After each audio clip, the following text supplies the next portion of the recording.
En Casa de Oración somos un grupo de personas que día a día es regenerado, que reconoce que solo por medio del sacrificio de Jesús se puede lograr una nueva vida. Queremos compartir las virtudes de Jesús con amor y obediencia. Amor, gozo, paz, paciencia. Que nos llamó y nos trajo a su luz, anunciando las buenas nuevas de salvación. En humildad, bondad, encontrando la verdad, predicando una sola palabra para todo ser humano en este mundo. Mansedumbre, lanza. Ven, te invitamos a ser parte, siendo lo visible de un Dios invisible, aprendiendo a cuidarnos, amarnos y fortalecernos en la fe.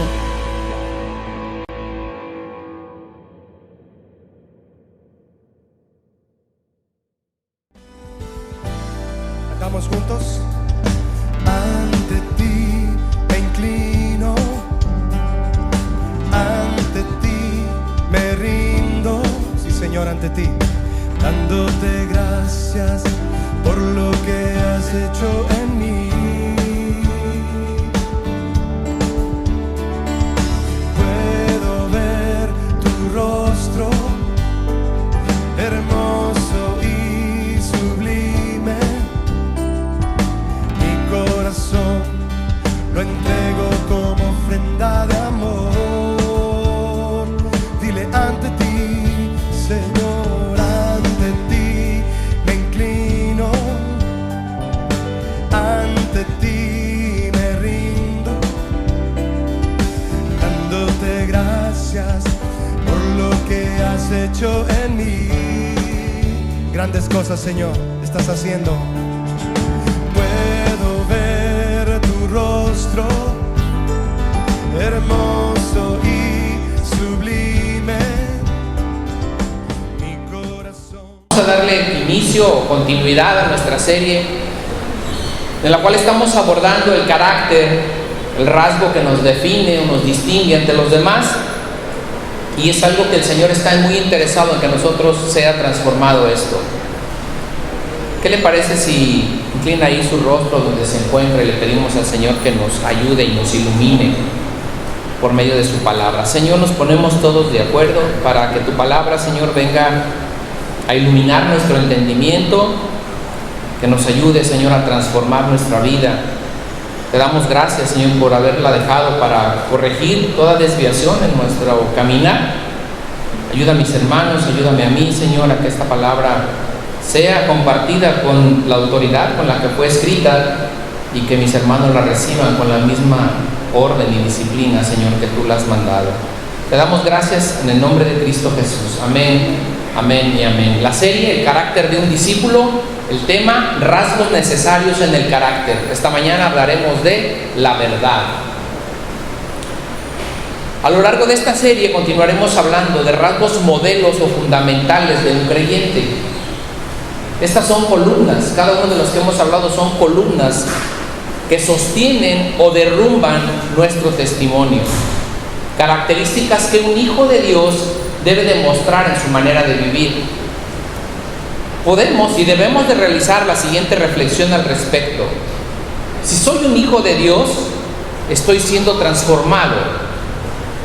Estoy siendo transformado por medio de la renovación del entendimiento de tal manera que cualquier idea que usted y yo tengamos preconcebida o aprendida, adquirida a lo largo de los años, tiene que ser transformada y cambiada por un concepto bíblico y verdadero. Pensemos un poco, ¿cómo podríamos llamarnos hijos de Dios si nuestra actitud ante el mismo Dios y ante los demás es de arrogancia o de soberbia? ¿Cómo podría llamarme yo hijo de Dios si amo al mundo solo como a mí me gusta? Si mi amor se desvanece conforme a mis emociones, conforme a mis sentimientos que son tan cambiantes. Si mi concepto de amor es tan pequeño que solo amo a aquellos que me aman. Si amo conforme a mi estado de ánimo, si estoy de buenas, amo, y si no estoy de ánimo, me rehúso a amar a los demás. Si no estoy dispuesto a hacer el más mínimo sacrificio por mi esposa o por mi esposo, por mi hermano, por mi prójimo. Las actitudes que hemos visto hasta este momento deben de ser imitadas por todos nosotros. Estamos viendo el carácter de Cristo. En Mateo 11:29, no lo busque, lo voy a leer, anótelo solamente. Dice: acepten mis enseñanzas y aprendan de mí, que soy paciente y humilde. Conmigo encontrarán descanso. Todos nosotros debemos de desarrollar la humildad en nuestras vidas, y es un rasgo fundamental en todos nosotros. Solo aquel que reconoce su pobreza espiritual y la necesidad que tiene de Dios puede entrar en el reino de los cielos, dice la Escritura. También debemos de reconocer que no existe un atributo más glorificado, más conocido o reconocido por el mundo que el amor de Dios. Acabamos de cantar al menos 3 alabanzas que hablan de ese amor de Dios. Conocemos el amor de Dios, experimentamos el amor de Dios. Pero este amor de Dios lo ha tomado esta sociedad o este mundo como permisivos para cometer actos que son exactamente contrarios a lo que Dios ha establecido en sus estatutos. Dios es amor y puedo hacer lo que yo quiero. Y la realidad no es así. Dios es amor, pero también es un Dios de orden y de justicia. Estamos invitados, exhortados a tener como ejemplo ese amor sacrificial en nuestras vidas para ejemplificarlo hacia otros. En Juan 13:34 escribe el apóstol Juan: así que ahora les doy un nuevo mandamiento: ámense unos a otros tal como yo los he amado. Ustedes deben de amarse unos a otros, dice. Estos dos conceptos que los cuales hemos hablado las últimas 2 semanas deben de hacerse verdad en nuestra vida, deben de regir nuestro comportamiento. Existe una realidad vigente en el mundo y en la iglesia, del cual ya he hablado con ustedes. Es la poca eficiencia que tiene o evidencia que tiene una vida transformada por medio de la palabra de Dios. Tenemos un ilimitado acceso al conocimiento de la palabra. Tenemos Biblias en diferentes versiones, tenemos muchos estudios, tenemos acceso al internet, y eso debería de crear en nosotros una transformación en nuestras vidas. Libros, prédicas, pero en realidad todo este conocimiento contrasta con la limitada reacción de parte de los creyentes hacia la palabra de Dios. No es por falta de conocimiento por lo que las personas no cambian. Tampoco es porque la palabra de Dios haya perdido su eficiencia. Dios nos libre de pensar eso, que la palabra de Dios ha perdido poder. La palabra de Dios sigue siendo tan vigente como aquella tarde en el Pentecostés, cuando Pedro expresó y fueron llenos del Espíritu Santo, y con esa de nuevo habló la palabra. Porque lo único que transformó la vida de esas personas que estaban ahí fue la palabra de Dios, impulsada por el Espíritu Santo, del cual se encontraba lleno Pedro. Todas esas maravillosas historias que encontramos en la palabra de Dios, hermano, no son historias solamente, es presente también. No podemos vivir de eso, porque el Dios ese Dios es vigente en este mundo, en este momento. Entonces, el verdadero problema de que no haya una transformación somos tú y yo. Esa es la realidad. Somos nosotros nos hemos amoldado a este mundo, pensamos como el mundo, hablamos como el mundo, actuamos como el mundo. Y cuando somos confrontados para cambiar nuestra manera de vivir, ¿qué cree que hacemos? Nos resistimos a hacerlo. Nos resistimos y luchamos por mantener los conceptos que tenemos, por lo que creemos nuestro privilegio de estar enojados, de reclamar, de pedir. Creemos que es un derecho que tenemos. Nuestros conceptos no queremos quitarlos. Yo tengo un concepto del amor y ese es mi concepto y ese voy a ejercer. Dios nos está hablando por medio de su palabra para que seamos transformados en nuestro entendimiento y actuemos de una manera diferente. La palabra de Dios habla en un momento, habla muchos momentos en la palabra de Dios al pueblo de Israel, pero esta historia específicamente es un llamado de Dios a su pueblo en el momento en que ellos se sintieron autosuficientes. Jeremías 2:13, acompáñenme por favor ahí.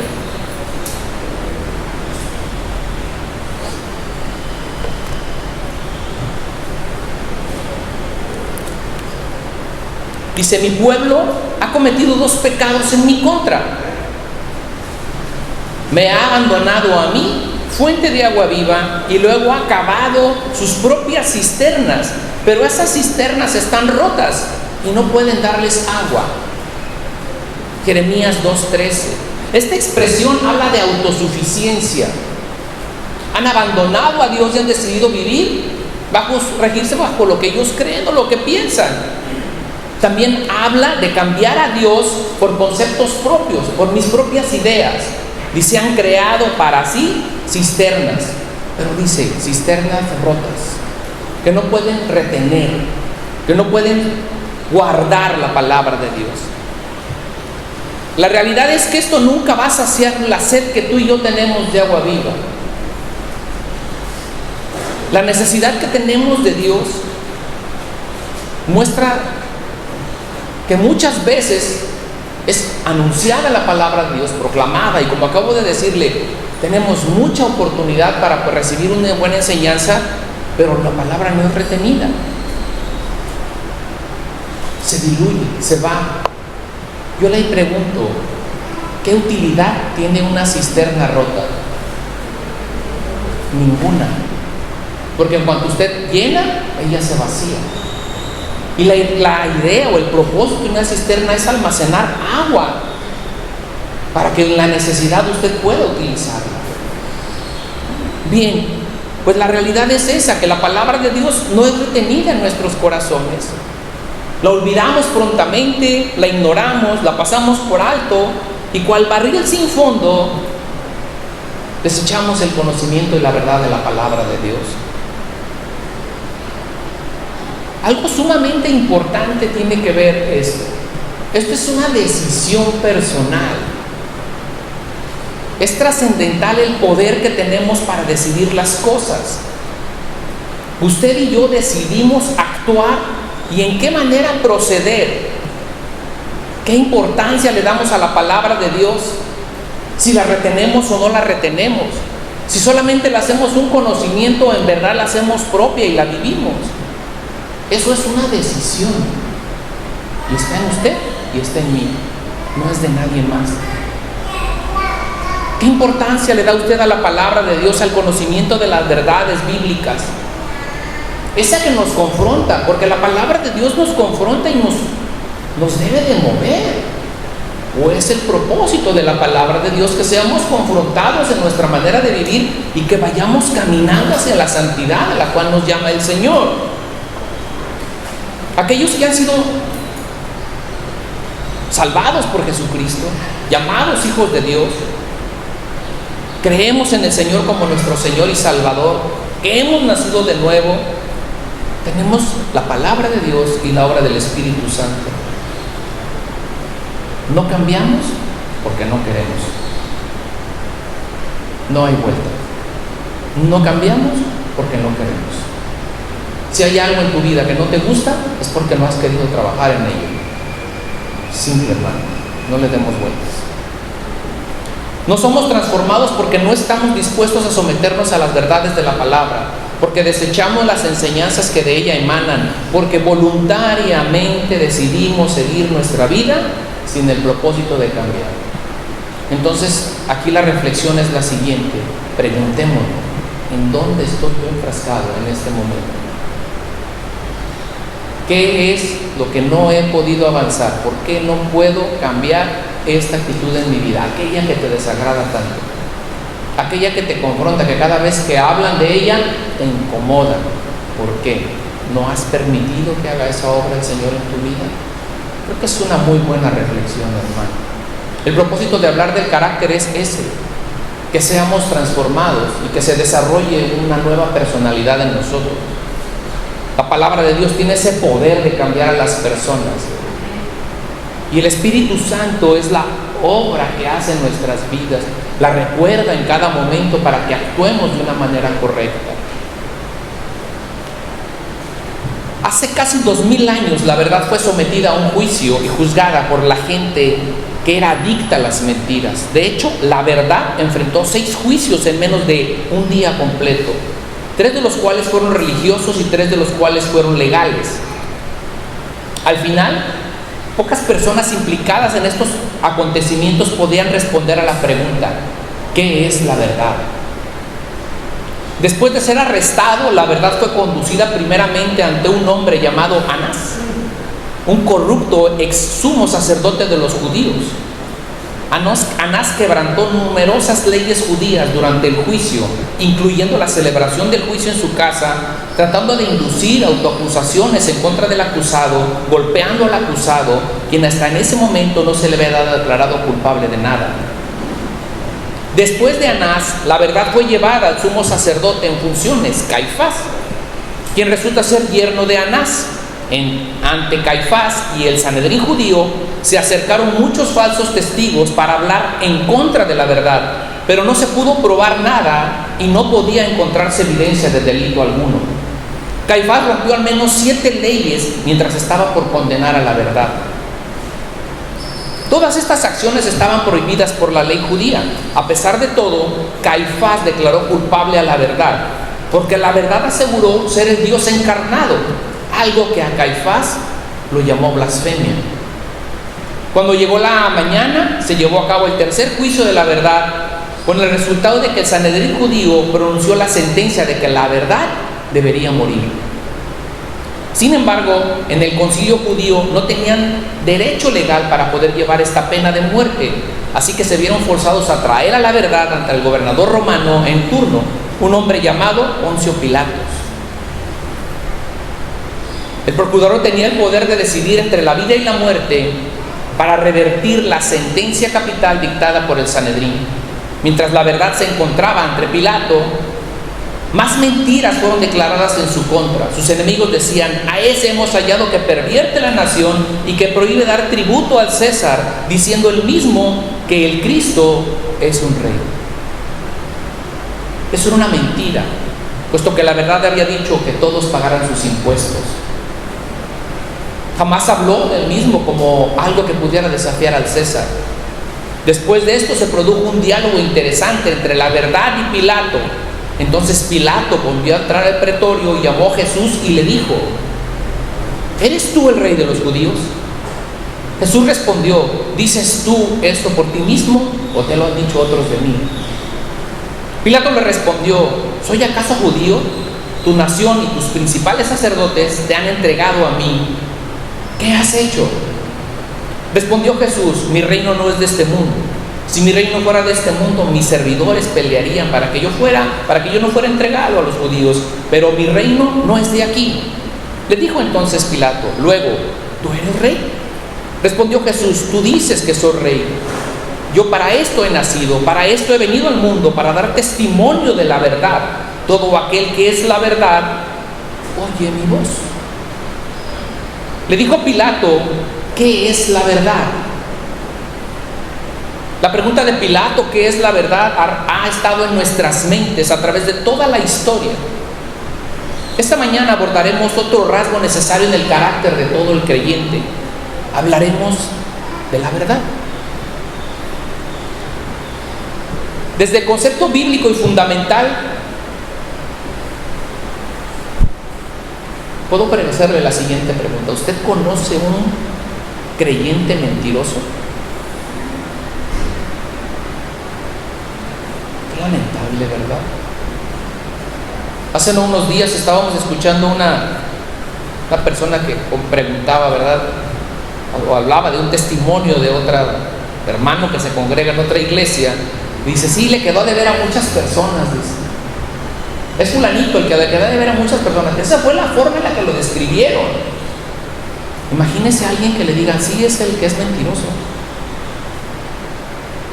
¿No sería un incongruente? ¿No sería totalmente incongruente que alguien se expresara de nosotros como seres mentirosos? Al igual que cualquiera de los otros rasgos que hemos hablado, mencionar que alguien vive en forma contradictoria a la Escritura es una contradicción en sí mismo. Si somos creyentes, no podemos experimentar o practicar ese tipo de cosas. A lo largo de toda la Escritura encontramos importantes exhortaciones a hablar la verdad y a desechar la mentira. Tan solo vamos a Proverbios 6, 16, 19. Utilicé solo algunos versículos. Proverbios 6, 16 al 19.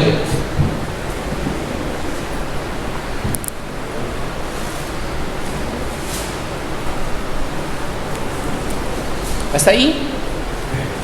6 cosas aborrece Jehová, y aún 7 abomina su alma: los ojos altivos, ¿y qué dice después? La lengua mentirosa, las manos que derraman sangre inocente, el corazón que maquina pensamientos inicuos, los pies presurosos para correr al mal, el falso que habla mentiras y el que siembra discordia entre los hermanos. Acompáñenme por favor a Levítico 19:11.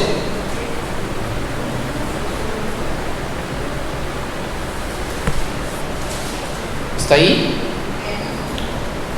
Que dice: no hurtaréis y no engañaréis ni mentiréis el uno al otro.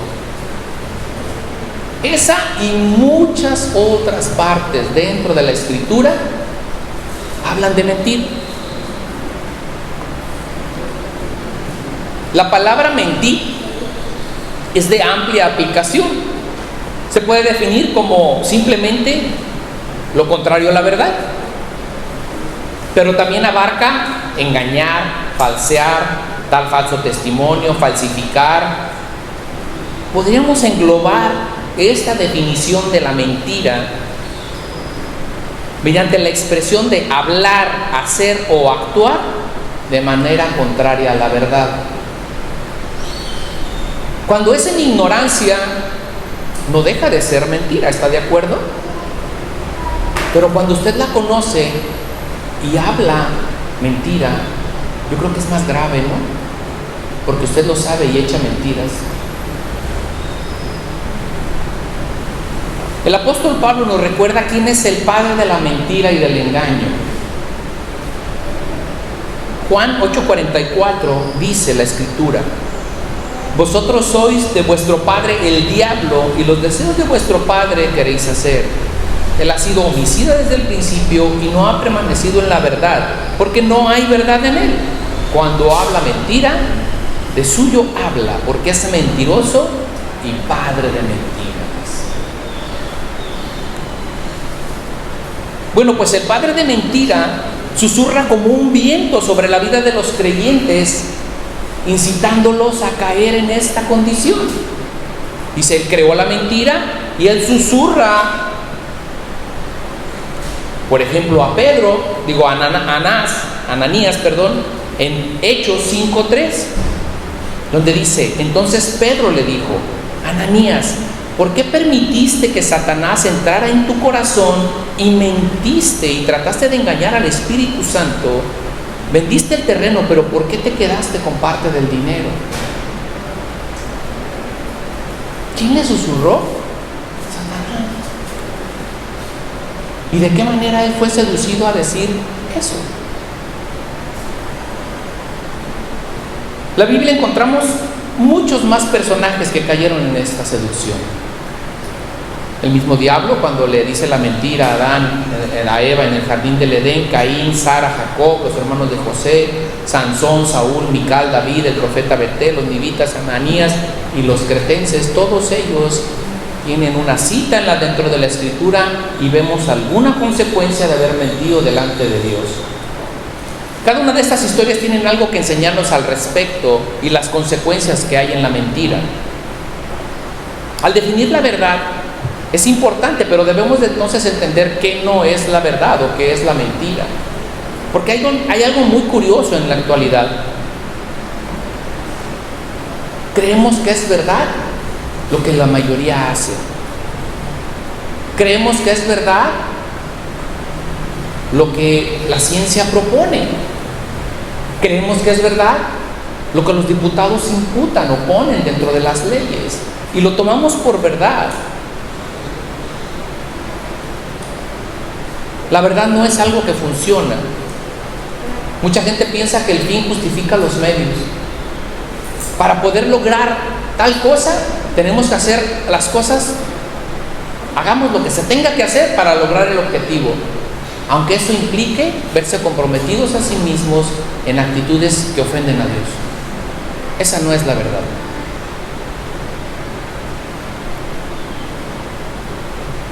Muchas veces la verdad no va a hacer sentir bien a la gente. De hecho, la verdad confronta y duele. La verdad no es lo que la mayoría dice al respecto.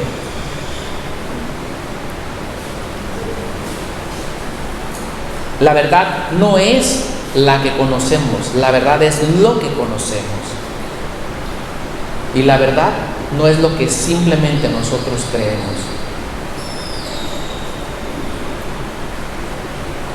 Dios demanda verdad de nuestra parte. Que nosotros hablemos verdad. En Deuteronomio 32:4, Él mismo se define como verdad. Él es un Dios de verdad. Él es la roca cuya obra es perfecta, porque todos sus caminos son rectitud. Dios de verdad, sin ninguna iniquidad. En Él es justo y recto, dice la Escritura. Deuteronomio 32:4. En segundo lugar, Dios habla verdad. En Números 23:19, vaya ahí por favor.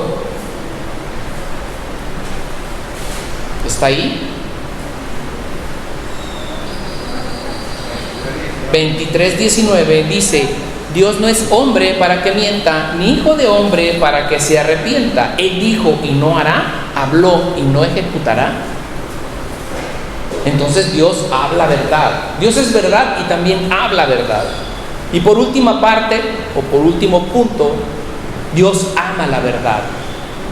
En el Salmo 51:6 vamos a encontrar una parte en la Escritura en el cual el Señor dice que ama la verdad. He aquí, tú amas la verdad en lo íntimo y en lo secreto me has hecho comprender la sabiduría. Es por lo tanto entendible que este Dios, que es verdad, habla verdad y ama la verdad, busque que su pueblo se comporte de la misma manera, que sea veraz. Y veraz quiere decir que se ajusta a la verdad o que dice la verdad. Eso es lo que demanda a nosotros. Cuando hablamos de santidad, muchas veces pensamos en lo que tenemos preconcebido de la santidad. Pero santidad es hablar verdad. Cuando usted habla la verdad, se está usted santificando, porque está haciendo lo correcto dentro de lo que dice la palabra de Dios.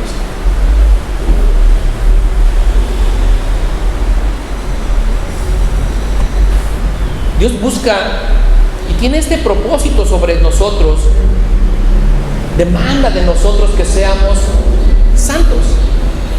Es por eso que a Dios le gusta que nosotros hablemos eso, la verdad. A Dios le gusta, o está buscando en nosotros que nuestro testimonio no sea derrumbado por una mentira. Esa es la forma en la que nosotros testificamos de un Dios verdadero, mediante nuestro testimonio. Entonces estamos llamados a hablar correctamente, y dentro de esa corrección está la verdad. Y por último, el propósito de que Dios busque en nosotros, hablemos la verdad, es encontrar una estabilidad en la sociedad. Hay algo muy en boga en que para la sociedad todo es relativo. Lo que hoy es, mañana ya no es. Lo que antes era una verdad, mañana ya no lo es. Pero la Escritura es una verdad absoluta. Esto nos permite a nosotros tener una estabilidad, porque permanece dentro de ella.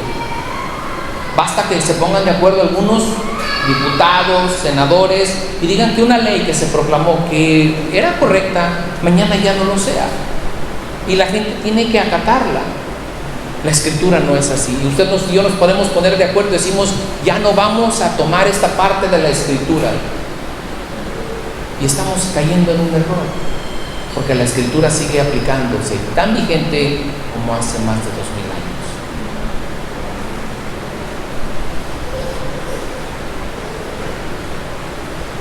Dios busca en nosotros esa santidad. Y busca que nosotros nos alejemos de tener esa mentira en nuestros labios. Hay consecuencias de mentir. Aparte de ser un pecado, bueno, sabemos que dice la Escritura en Proverbios 19:5.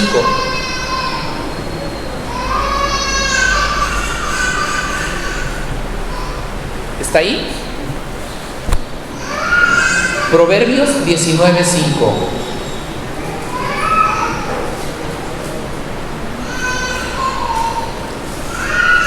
¿Está ahí? No hay testigo falso que salga bien librado. Todo mentiroso recibe su castigo. Entonces la mentira en cierto momento tendrá su pago. La realidad es que las mentiras pueden volverse en contra de uno mismo cuando es descubierta la verdad, cuando sale a la luz. Y es algo totalmente vergonzoso. Dentro de la Escritura, la palabra de Dios menciona que si alguien hacía un falso testimonio, tenían el derecho de hacerle la ley del talión. ¿Usted ha escuchado eso de la ley del talión? La ley del talión es decir, ojo por ojo y diente por diente. Entonces dice la Escritura que si en algún momento alguien daba un falso testimonio en contra de alguien, y esa persona iba a ser ejecutada, pero se descubría que esa persona había mentido en el testimonio, tal cual le iban a hacer a la persona que era ejecutada, debería de ejecutársela a la persona que mintió en el testimonio. Eso dice la Escritura. Por eso dice que es la ley del talión. Si gusta usted leerlo, no lo vamos a leer, anótele, Deuteronomio 19, del 16 al 21. Ahí usted va a encontrar eso. Solo le leo un fragmento de esto y dice: si el testigo es un testigo falso y ha acusado a un hermano falsamente, entonces ustedes le harán a él lo que él intentaba hacer a su hermano. No tendrás piedad, vida por vida, ojo por ojo, diente por diente, mano por mano y pie por pie. Deuteronomio 19 del 16 al 21.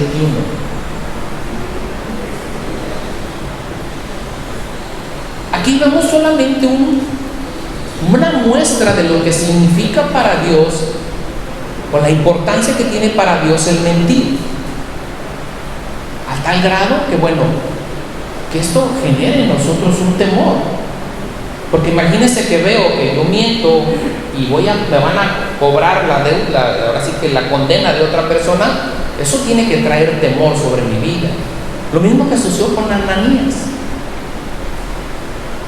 La idea era que el pueblo viera y entendiera que con el Señor no se puede jugar, ni se le puede engañar, ni se le puede echar mentiras.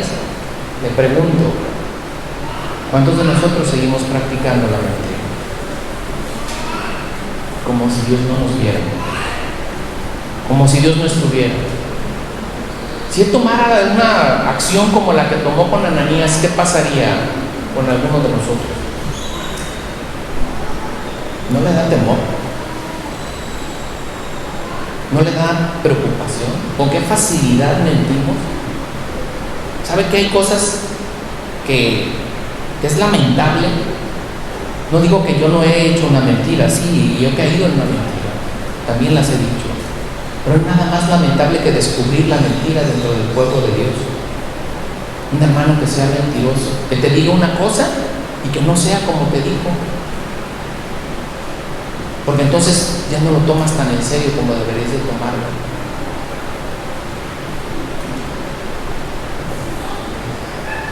Las mentiras etiquetan a una persona.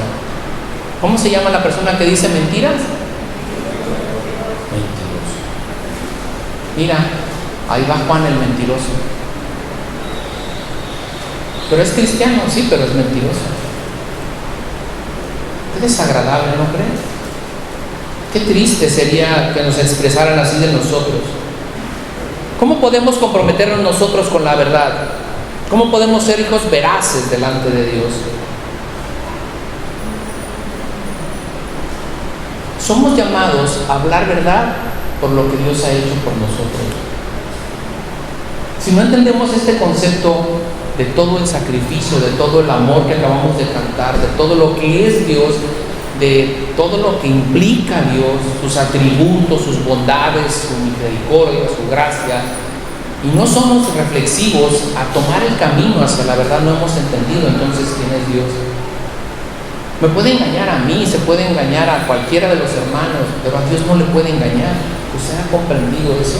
Y cuando está mintiendo, no más me miente a mí, sino le miente también a Dios o a su hermano. Cuando le miente a su hermano, también está mintiendo a Dios, porque Dios le está viendo mentir. Qué desagradable es esa condición. Dice la Escritura, es cierto que en la Biblia se dice que en el corazón salen los engaños, pero también dice la Escritura que el amor de Dios ha sido derramado en nuestros corazones. También dice que el Espíritu Santo está en nuestro corazón. También dice la Escritura que somos nuevas criaturas. Y también dice la palabra de Dios que si estamos en Cristo, estamos en la verdad. Porque dice que si conoceréis la verdad y la verdad los hará libres. Por lo tanto, creo que es más fácil o somos más propensos a decir la verdad, o al menos así debería de ser. Llamados en todo momento a experimentar la verdad. Hablar la verdad debe de ser motivado por el amor que tenemos por nuestro prójimo. Si en verdad amamos a nuestros semejantes, no los engañaríamos. No haríamos algo que afecte o le afecte a él. Podemos pensar desde este punto de vista. Mentir también es una forma de robar la verdad.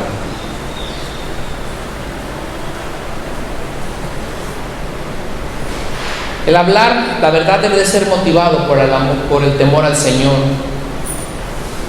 Debemos de reconocer que Dios está con nosotros y que aún la palabra aún no ha sido dicha, Él ya la sabe. Entonces, antes de que usted y yo practiquemos este acto de mentir, el Señor ya sabe qué había en nuestro corazón y lo que vamos a decir. ¿No le sorprende? ¿No le preocupa? Debemos de reconocer su omnipresencia y su omnisciencia, es decir, está presente en todos los lugares y Él todo lo sabe. Todo. Quizás esto nos haga reflexionar que debemos de guardar la justicia de Dios y resguardar nuestra lengua de dar un falso testimonio, porque eso es algo que también aborrece el Señor. Miren, hay gente que para lograr ganar un juicio, porque la ley así, pues, tú vas a decir esto, les dice. Tú vas a decir esto, pero eso no es verdad. Tú dilo para que ganemos. Y a lo mejor gana. Pero te pregunto, ¿es lo correcto? No es lo correcto. ¿Con quién queremos quedar bien? ¿Con la gente? ¿Con las propiedades? ¿O no sé que estemos peleando? ¿O cuál ha sido el motivo del juicio? Pero los abogados muy comúnmente utilizan esta práctica. Tú di esto para que podamos ganar el juicio. Pero eso no es la verdad. Tú dilo para que podamos ganar. Y caemos redonditos y damos ese falso testimonio. El apóstol Pablo dice en una forma directa y tajante en Efesios 4:25. Acompáñenme, por favor.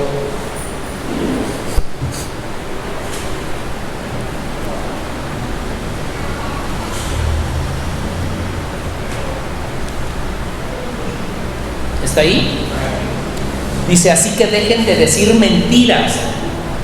Digamos siempre la verdad a todos, porque nosotros somos miembros de un mismo cuerpo.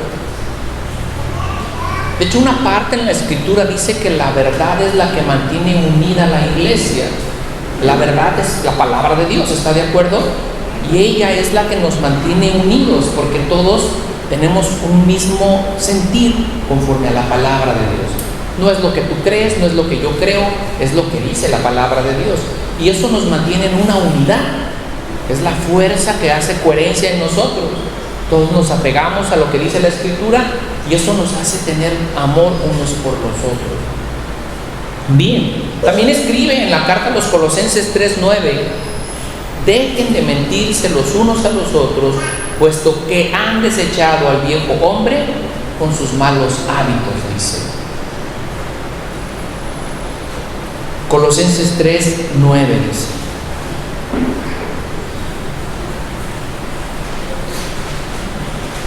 Dejen de mentirse. El apóstol hace esta exhortación porque es una cuestión de decisión, como yo le decía. Usted decide hablar la verdad.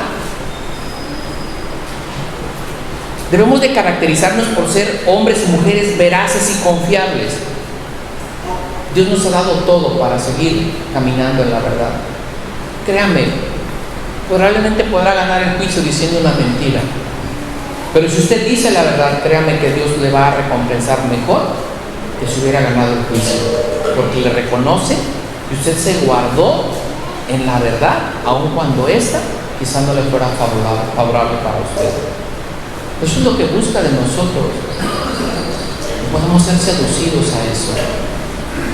Guardémonos, tengamos cuidado de practicar esto en nuestras vidas. Cada vez que seamos tentados a mentir o a exagerar, porque esa también es una forma de mentir. Por ahí mi esposa alguna vez dio una enseñanza muy completa en cuanto a la mentira. Y dice que hay diferentes formas de mentira, ¿verdad? Hay unos que dicen, es una mentira piadosa, hermano. No hay mentiras piadosas.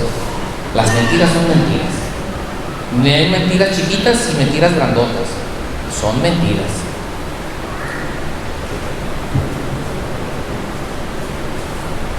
Debemos de recordar que somos llamados hijos de Dios, que somos nuevas criaturas, que Dios está con nosotros y que nos está viendo.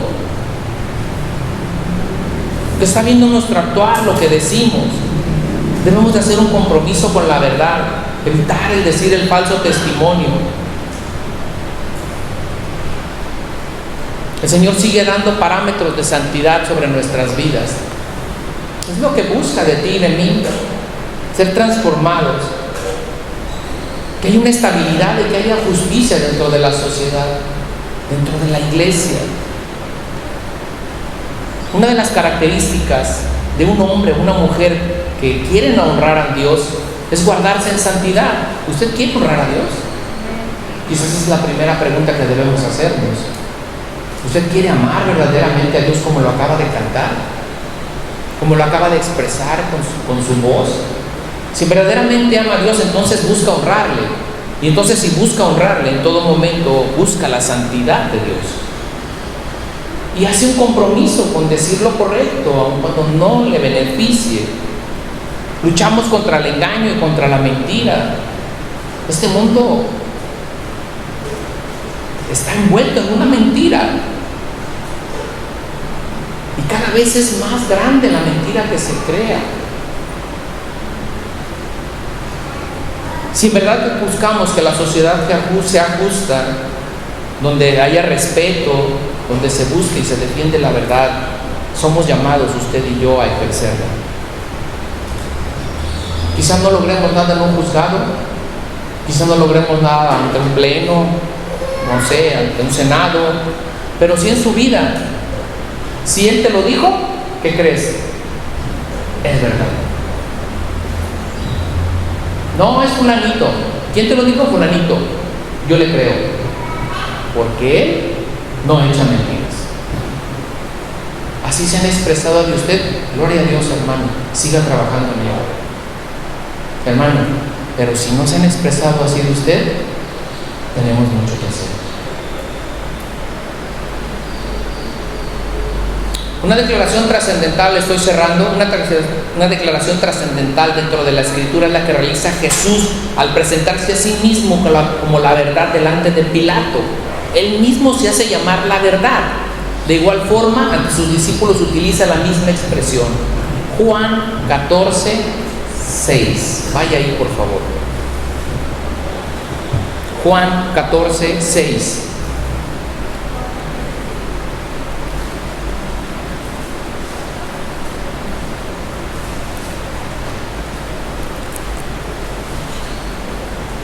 ¿Está ahí? Jesús le contestó: yo soy el camino, la verdad y la vida. Nadie puede ir al Padre si no es por medio de mí. Él mismo se presenta como la verdad. El juicio que acabo de narrarle hace unos momentos se encuentra dentro de la Escritura, solamente cambiamos o se cambió el concepto de la verdad. A quien estaba juzgando era nuestro Señor Jesucristo. En un mundo relativista, de tal manera que lo que hoy era una verdad, mañana ya no lo es, Jesús vino a presentarse como la verdad, como un absoluto, como una forma de vivir y regir nuestro destino. ¿Qué tan importante es entender este concepto de una verdad absoluta? Es muy importante.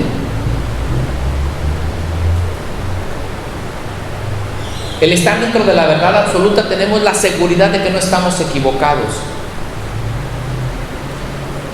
Déjeme darle algunos ejemplos. Para que te cure o para que el niño se cure de la enfermedad que tiene, usted tiene que darle 5 mililitros de este medicamento. Ese es un absoluto, ¿está de acuerdo? No le dice, dale lo que tú quieras. Y si yo en vez de darle 5 le quiero dar 20, ¿qué consecuencias podría traer sobre el niño? Quizás podría agravarle la enfermedad, ¿verdad? O hacerle otro daño. Ese es un absoluto. Otro absoluto es una persona que invierte y toma decisiones monetarias equivocadas. Esto puede empobrecer a una persona. Un absoluto es que si inviertes mal, la reacción es ruina. No hay cambio en eso. Nadie que invierte mal le va bien, ¿está de acuerdo? Ese también es un absoluto.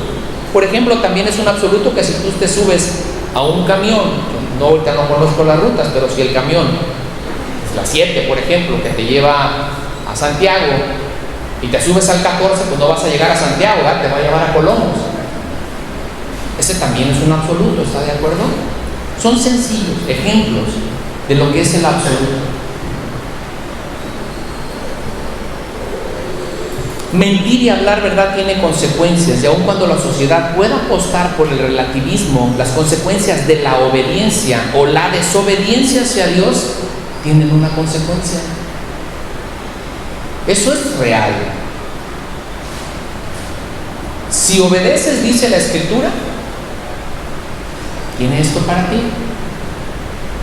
Si no obedeces, viene esto para ti.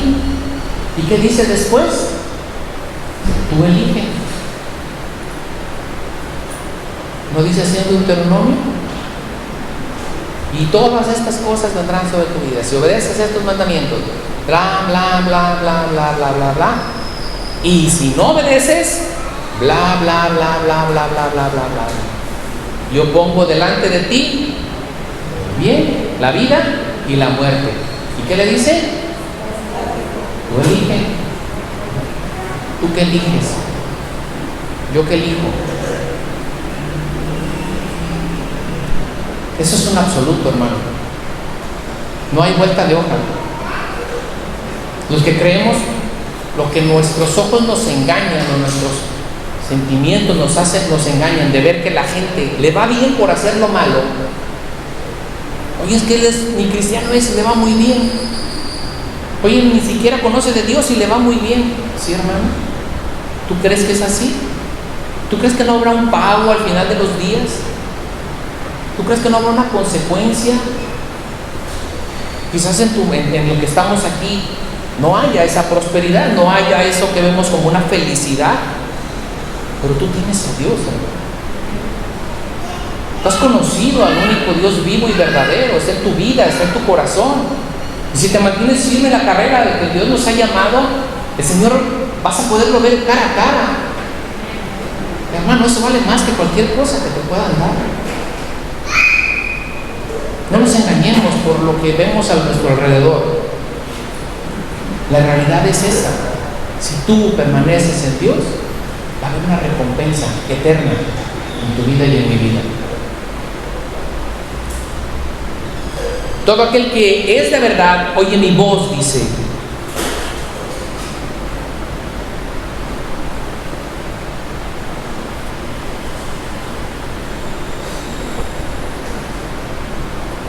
Necesitamos cambiar. Debemos de tener comunión con Dios y ser evidencia de lo que verdaderamente está haciendo sobre nuestras vidas. En Primera de Juan, el apóstol Juan le escribe, Primera de Juan 1:6: si decimos que tenemos comunión con Él y andamos en tinieblas, mentimos y no practicamos la verdad.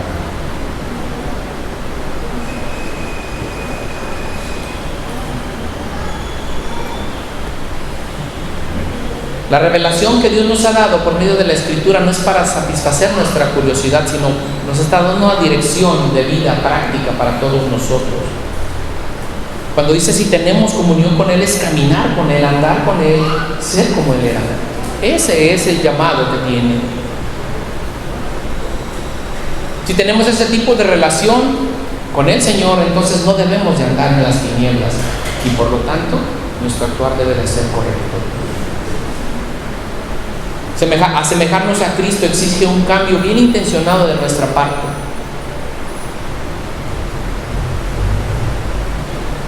Yo lo sé, y quizás usted también lo haya experimentado. Al principio no nos sale el cambio espontáneamente,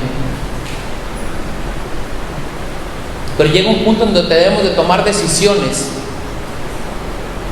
y actuar en momentos difíciles, no conforme a nuestro instinto, sino con lo que ahora hemos aprendido. Debemos de romper malos hábitos, sustituirlos por buenos hábitos, y eso es una tarea difícil en nosotros. Muchos de nosotros tenemos errado ciertos comportamientos que no podemos cambiar, pero no son imposibles. Dios puede hacer esa obra en nosotros, basta que nosotros querramos hacerlo y corregir cuando nos damos cuenta de que estamos haciendo lo incorrecto, como por ejemplo mentir.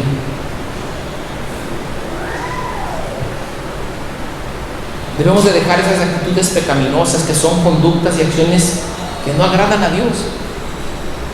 Existen muchos hábitos en nuestra mente, en nuestro cuerpo, en nuestra imaginación, en nuestra forma de hablar, que necesitamos desprendernos de ellos y dar lugares a nuevos hábitos sanos y correctos. Si somos egoístas por naturaleza, quizás el mejor hábito que podemos tomar es ser compartidos con los demás. Es la forma en la que podemos, aun cuando no querramos hacerlo, tenemos que aprender a dar para poder combatir ese acto egoísta en nosotros. Porque muchos de nosotros nacemos egoístas y no queremos compartir con los demás. Todo cambio exige una decisión.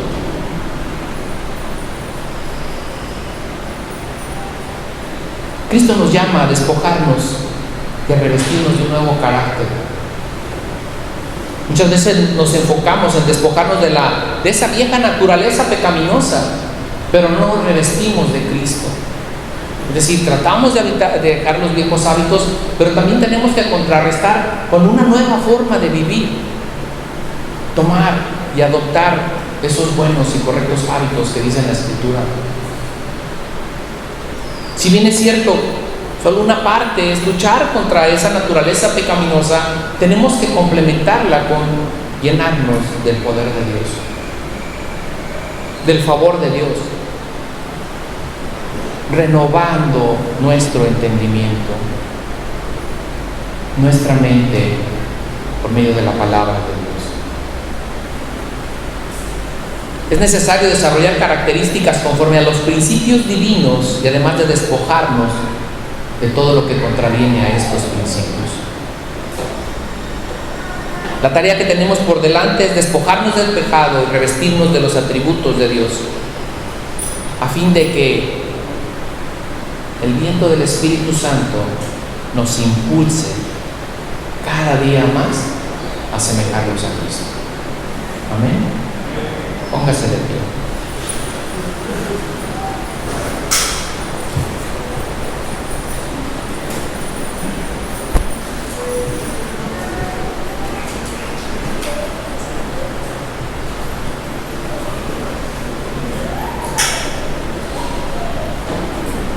La verdad es que, como lo hemos mencionado en algunas enseñanzas, Aquí todos somos buenos. Aquí todos nos vemos bien bonitos. Hola hermano, ¿cómo está? Oye hermano, sí hermano. Todos, y la verdad es que no nos conocemos en la profundidad. De hecho, no creo que vengas y le digas, le voy a echar una mentira al pastor para que me cache. Pues tampoco, ¿verdad? Nos guardamos de hacer ese tipo de actitudes. Pero yo quiero que reflexiones esta mañana y analices si la forma en la que estás viviendo está siendo gobernada por la mentira.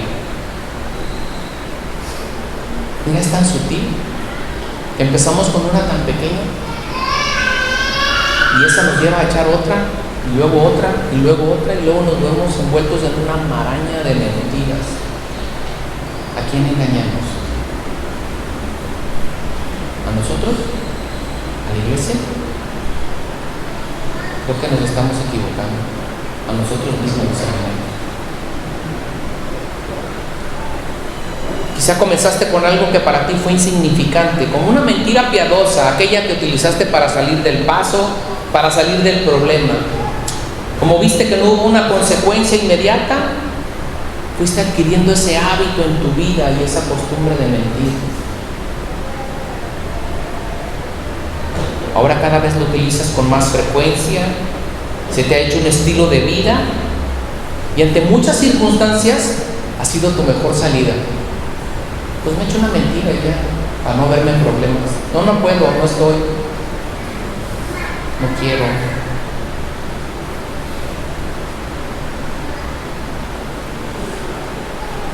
Tú y yo estamos llamados a hablar la verdad, como lo hemos escuchado, aun y cuando esta verdad no nos favorezca, debemos de ser concluyentes. Mentir es pecado y no existe otra forma de llamarlo, es pecado. Al igual que los apóstoles, nosotros estamos aprendiendo la verdad. No solamente por medio de las palabras que tiene la Escritura, sino por el correcto ejemplo que Dios nos ha dejado. Por medio de su Hijo Jesucristo, Él nos dejó ejemplo a seguir. Él practicaba esta enseñanza, Él mismo se hacía llamar la verdad, porque no había mentira en Él. Existe una sola verdad y esta está en la palabra de Dios. Y todos nosotros estamos llamados a seguirla y a proclamarla. Y aun cuando esta sociedad esté en contra de ella, la verdad de la palabra es nuestra luz. Sin ella estamos extraviados. Seguimos a un Dios de verdad y que ha estipulado que su palabra es nuestra salvación en un mundo cambiante, en un mundo que todo lo tiende a lo relativo, en una sociedad que duda desde su propia creación, haciéndonos creer que descendemos de un mono. Y están tan preocupados por su destino final cuando partan de este mundo, porque no saben a dónde ir. Pero yo sí sé de dónde vengo y también sé a dónde voy. Sé que el Señor nos ha creado y que si permanecemos y perseveramos en este camino, al final de esta carrera, tú y yo podremos ver a cara a nuestro Creador. Amén. Padre, ayúdanos, Señor, a hablar verdad como un testimonio vivo, Señor.